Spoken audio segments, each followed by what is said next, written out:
Hello, people of Facebook. Hope everybody's having a good night. So, lads, following on from my story last night, I'm going to just give you the full blown account. I'm thinking it's going to help people. It can be quite explicit through it, but my story is certainly going to help some of you face the realization that maybe what you're doing isn't wrong. So I'm just going to give you a brief overview of my life, everything. I'm going to find it quite hard to say it. I did this before, but maybe not in as much detail, so bear with me. Guys, when I was young, I was very low on confidence. I was very shy. And one thing I did realise early, even when I played sports, I just felt I was never good enough. And that really, it led me it just led me into thinking a lot of the time, I was worthless. Who's Derek Rowe? I didn't want to be Derek Rowe. I went through my school years. I went to 5, 6 different schools. I was put out of every school I went to for fighting, for blackguard, you name it. As I thought I had to be the unruly child. I had to be some sort of a tough guy. It's the biggest load of bullshit thing. I made up like an alter ego, an alter persona of who I wanted people to think I was, because I thought that would get me respect. I thought that's why people would love me. But coming down to it, when I got to, I was put out of school, my last school when I was 15. I moved to England, I was heavily taking drugs, and the funny thing about it was I aspired to be a drug dealer, and I tested the water in my youth years. Might not have done so well, but then I used my smarts that I had to meet the right people in. And now, excuse me, enough people get offended by this, but I'm just trying to be real and give you my story here as properly as I can tonight. Met the right people, lads. I made a lot of money out of drugs, right? Now, was I happy doing that? No. I did that because I had a fear in myself. I wanted to basically kill myself then through my drug addictions, through my drinking, through my gambling, because I wanted to get away from me. It felt like I'd never any real friends. It felt like no one gave a shit, even though that's not right because my family were there for me. But you know what? I destroyed so many people's lives along the way. Relationships, friendships, my family, gave everyone so much heartache. But in my head, again, I didn't want to be Derek Rowe. Who is Derek Rowe? I wanted to be someone else. And it can be quite upsetting even me saying this on camera. But that's what my life was. If you were looking into my life, you'd think, Jesus, he has the life, holidays, domestic cars, houses. But, I was destroyed inside.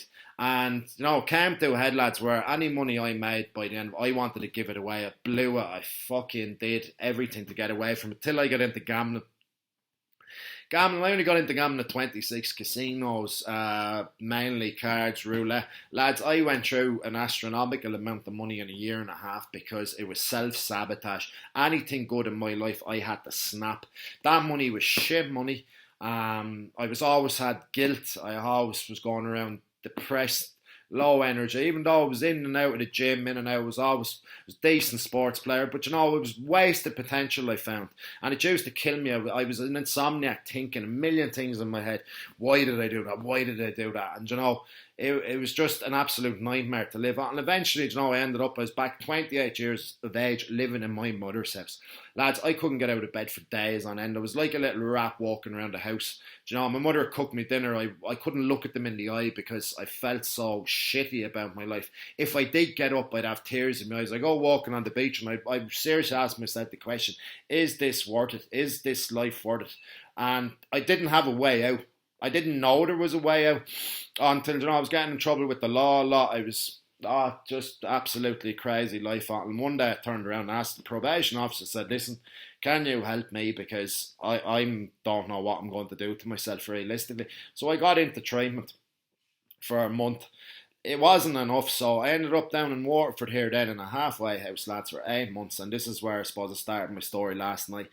I took on the role then. I said, right, I'm either going to make it or break it. So I took on the role of, I had my personal training qualifications, all of that. I was very well adept at getting people into shape, my nutrition, all that sort of stuff. And I developed very good leadership skills here where I knew people would listen. I could lead them in the right direction. So like I said to myself, what am I going to do? It was 8 months there. I moved into a really bad apartment, bad area. And, what am I going to do? What am I going to do? So basically, I got few women, few men into the park. This was probably July 2.5 years ago, in and around that. From there, as we all know, I think from my story last night, I got a loan.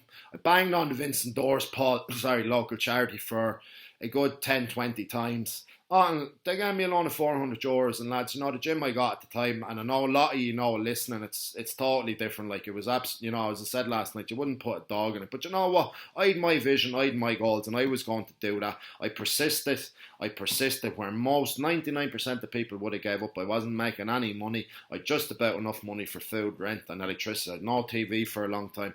I didn't have any possessions of any value.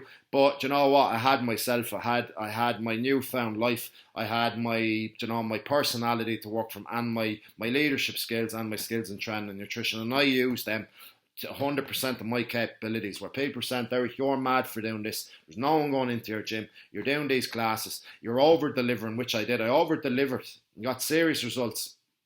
Then, I got a lucky break. Off the social welfare. I'm not going to say what happened, but they was like winning the lotto. When it wasn't much, but I came across a mentor, and he was charging a certain amount of money. It's all the money I had in my bank account. It was actually €1,950. €50 I had to get off my girlfriend to make it up.